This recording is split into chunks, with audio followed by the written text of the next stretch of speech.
जानते कुछ सरकारी फैसले वो होते तो बड़े खामोश हैं, तुरंत कोई शोर नहीं मचाते, लेकिन उनमें इतनी ताकत होती है कि वो एक पूरी पीढ़ी की दिशा ही बदल दें।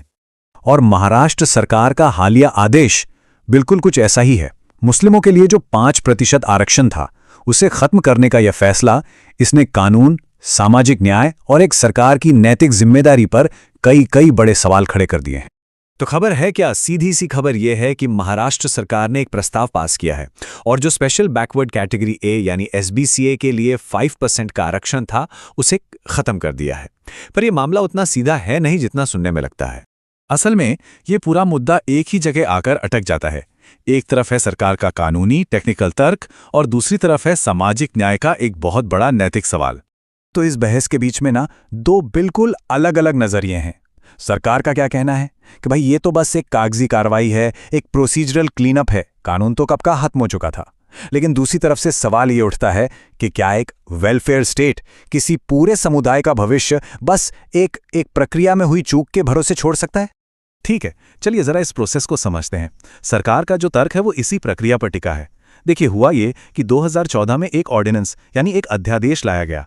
अब नियम यह है कि किसी भी ऑर्डिनेंस को अगले विधानसभा सेशन में पास करवाना ही पड़ता है। अगर नहीं हुआ तो वो खुद ब खुद खत्म हो जाता है। और इस केस में भी यही हुआ। ये अध्यादेश कभी पास ही नहीं हुआ, तो कानूनी तौर पर यह तो सालों से था ही नहीं।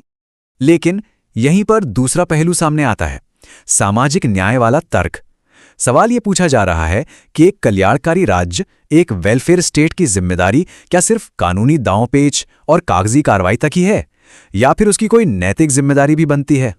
और ये जो नैतिक सवाल है ना, ये हवा में नहीं है, इसके पीछे ठोस आंकड़े हैं। याद कीजिए 2006 की सच्चर कमेटी की रिपोर्ट। उसने एकदम साफ साफ दिखाया था कि आईएएस, आईपीएस जैसी बड़ी सरकारी नौकरियों में मुस्लिम समुदाय का जो रिप्रेजेंटेशन है वो 2.5% से भी कम था। कई मामलों में तो एससी और एससी समुदायों से भी कम। तो इसी पिछड़ेपन को देखकर तो यह आरक्षण लाया ही गया था। तो चलिए अब थोड़ा और गहराई में जाते हैं और समझते हैं कि आरक्षण आखिर था क्या, इसका कानूनी आधार क्या था। एक बात जो यहां समझना बहुत जरूरी है वो ये कि ये आरक्षण धर्म के आधार पर नहीं था।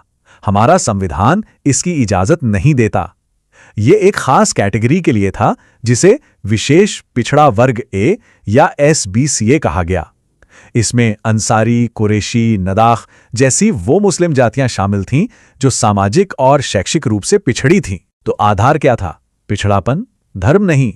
अब इस एक फैसले के पीछे ना पूरे एक दशक की कहानी है।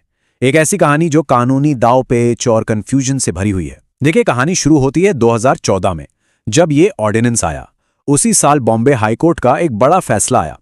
कोर्ट ने कहा ठीक है, एजुकेशन में आरक्षण चलेगा, लेकिन नौकरियों में इस पर रोक लगा दी।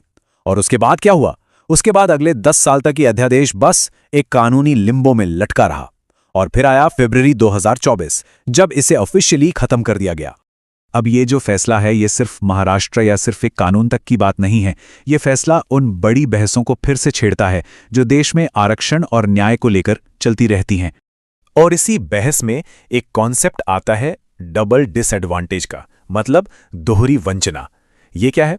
इसका मतलब यह है कि मुस्लिम दलित समुदायों को भी ऐतिहासिक रूप से वही सब झेलना पड़ा है जो दूसरे दलितों ने झेला, लेकिन उन्हें अनुसूचित जाति यानी एससी कैटेगरी वाली संवैधानिक सुरक्षा नहीं मिलती। क्यों?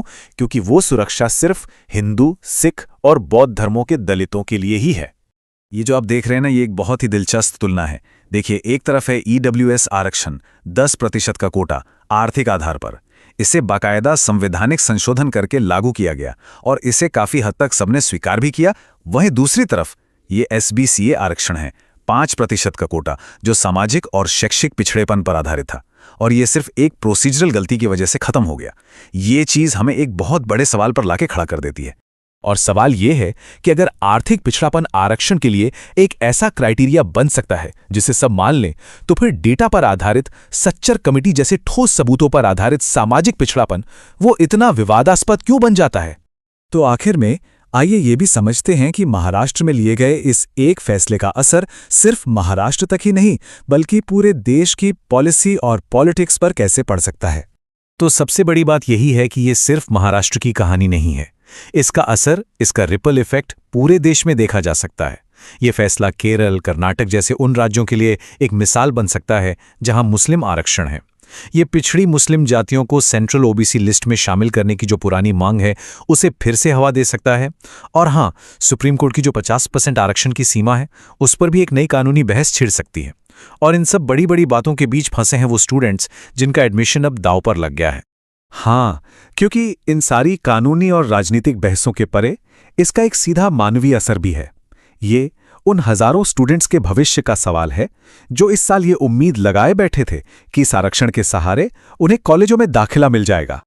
तो आखिर में हम घूम फिरकर उसी एक बुनियादी सवाल पर आ जाते हैं, क्या ये फैसला सिर्फ एक कानूनी खानापूर्ति थी, एक स्टैट्यूटरी कंपल्शन, या फिर ये सामाजिक न्याय के रास्ते से एक सोचा समझा कदम पीछे हटना है?